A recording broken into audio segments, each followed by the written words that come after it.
Over 60? 10 muscle strengthening exercises every woman should do before it's too late. Exercise number 10, standing calf stretch.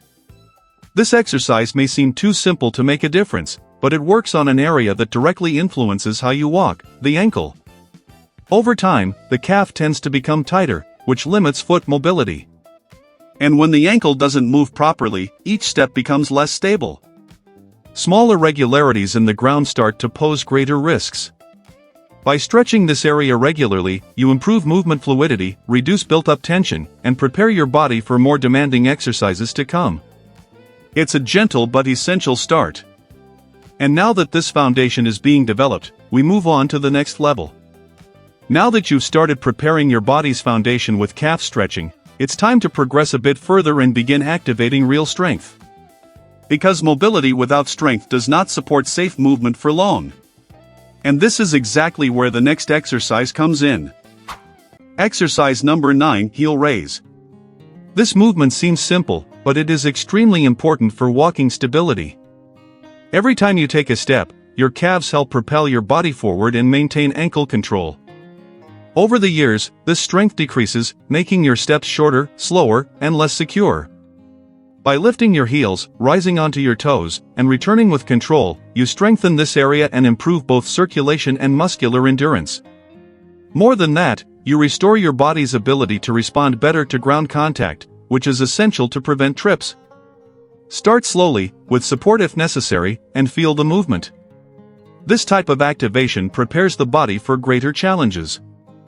Now that you've started activating the lower legs, let's move a bit higher in the body and work on something many people ignore, but that directly influences your posture and your ability to perform simple daily tasks.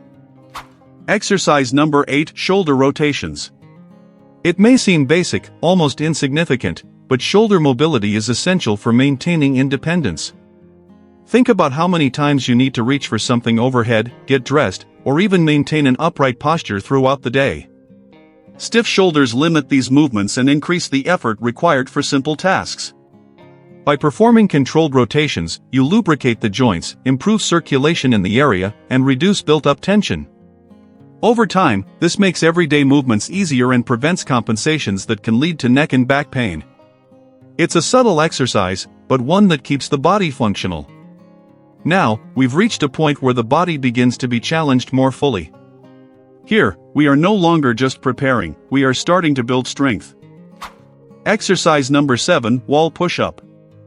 This exercise is a game changer for the upper body. Many people don't realize how much they rely on arm strength until they actually need it. Whether it's getting out of bed, pushing a door, or even supporting yourself during a moment of imbalance, this strength is essential. The wall push-up allows you to develop this ability in a safe and progressive way. By pushing your body against the wall and returning with control, you strengthen your chest, shoulders, and the back of your arms. And this has a direct impact on your safety. Because in many situations, it's your arms that prevent a loss of balance from turning into a fall. Now that you've started activating different areas of your body, you're ready to go even further, because from here on, the exercises begin to have a direct impact on your stability and body control. Exercise number 6, glute bridge. This is an essential exercise to strengthen one of the most important areas of the body, the hips. Many cases of lower back pain, difficulty walking, and even balance problems originate from weakened glutes. This happens because, over time, these muscles stop being properly activated. By doing the glute bridge, you reactivate this deep musculature. Lying on your back with your feet on the floor, you slowly lift your hips, contracting your glutes and maintaining control of the movement. This simple action strengthens your body's foundation, improves posture, and reduces strain on the spine. And when this base is strong, everything else in the body works better. Walking becomes easier, standing up requires less effort, and your sense of stability increases. Now that the posterior base of the body is getting stronger, we move on to an exercise that works on something even more complex, coordination between mind and movement. Exercise number 5, controlled march in place. Here, you begin to train your body to move in a conscious way. It's not just about lifting your knees, it's about teaching your body to coordinate arms and legs in a balanced way. This exercise improves communication between the brain and the body, something that naturally declines over the years. By lifting one knee while moving the opposite arm, you recreate the natural walking pattern, but with more control and awareness. This reduces trips, improves walking rhythm, and increases safety with every step. Most importantly, you begin to train your body to respond better to unexpected situations. Now, we've reached a critical point. If there's one thing that determines how stable or unstable you feel, it's not just the strength of your legs or arms, it's your body's core. Exercise number 4, Modified Plank.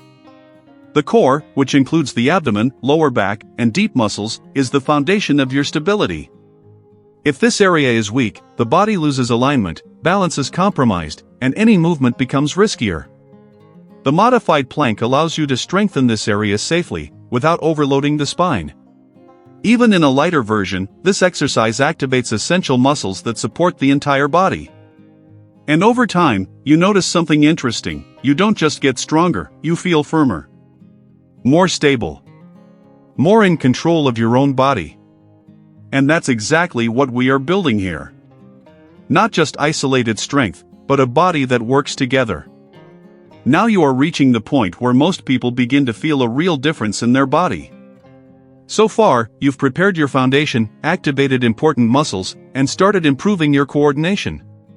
But from now on, the exercises begin to directly address what most often causes falls and loss of confidence: imbalance. Exercise number 3, Lateral Leg Raise. This is one of the most important exercises when it comes to walking stability. At the same time, it is one of the most neglected. Most people believe that the risk of falling is only linked to weakness in the legs. But the truth is that many falls happen when the body loses balance laterally, to one side. And that is exactly what this exercise works on. The lateral leg raise strengthens deep hip muscles, especially those responsible for keeping the pelvis stable when you are supported on just one leg. And think about it, every step you take involves exactly that, a moment when all your weight is supported on one side of the body. If these muscles are weak, the pelvis tilts slightly. This small deviation may seem insignificant, but over time it affects body alignment, increases stress on the joints, and reduces your ability to react quickly to an imbalance. By lifting your leg laterally in a slow and controlled way, you activate this deep musculature and begin to build a much more stable foundation. The movement is small, but the impact is significant. Over time, you begin to notice something important: your body becomes steadier when walking. Your steps become safer. And that feeling of instability starts to disappear. Now, we arrive at an exercise that goes beyond strength. It enters a territory that few people train, but that makes all the difference. Exercise number 2, Single Leg Balance. This exercise directly works the system that controls your position in space, something you use all the time without realizing it. Here, it's not just about standing on one leg. It's about training your body's ability to react automatically. Because when you trip, you don't have time to think. You react. And that reaction needs to be trained. By balancing on one leg, you activate not only muscles but also the nervous system. The body begins to make constant micro-adjustments to maintain stability. And it is exactly this process that improves your ability to prevent falls. At first, it may seem difficult. Your body may shake. Your balance may feel unstable. But that's not a problem. That's the training happening. Over time, this control improves. And along with it, something even more important returns: confidence. Not the kind of confidence based on positive thinking, but the confidence that comes from your body's real ability to stay stable. And now, you are ready for the most important exercise of all. The one that determines whether you maintain your independence or begin to rely on help. Now we've reached the most important point of all. After preparing your body, activating forgotten muscles, improving your balance, and reactivating your coordination, everything converges into a single movement. A movement that alone can define your independence over the coming years. Exercise number 1, Sit to Stand from a Chair.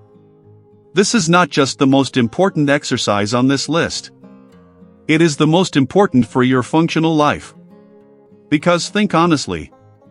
If you lose the ability to get up from a chair on your own, what happens? you start relying on your arms. Then, you need support. And over time, you need help. And that's how independence begins to disappear. But the good news is that this movement can be trained. And when you train, you regain something many people think is lost: autonomy. By practicing the sit-to-stand movement, you directly strengthen the most important muscles in your body, legs and glutes. They are the ones that support your weight, allow you to move safely, and absorb everyday impact. But the impact goes far beyond strength. This exercise improves balance, increases stability, and most importantly, trains your body to respond better in real-life situations. Standing up, sitting down, recovering from a loss of balance, all of this is connected to this movement. And there is something even deeper happening here. Each repetition sends a clear signal to your body. Stay strong. Stay functional. Stay independent. And this type of stimulus not only strengthens muscles, it also strengthens bones, especially in critical areas like the hips, one of the regions most vulnerable to fractures after age 60. Now, let me tell you something important. If you notice today that you need to use your hands to stand up, that is not a failure. That is information. And it is exactly from that information that change begins. Start with a few repetitions. Do it with control. Progress gradually. Because it's not about doing a lot.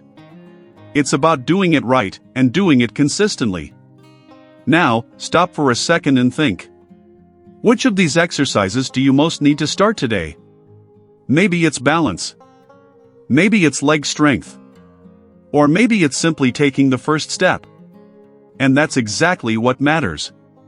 Because in the end, it's not your age that defines your strength. It's the decision to take action. If this content made sense to you, write in the comments, "I start today." It may seem simple, but this small action marks the beginning of real change.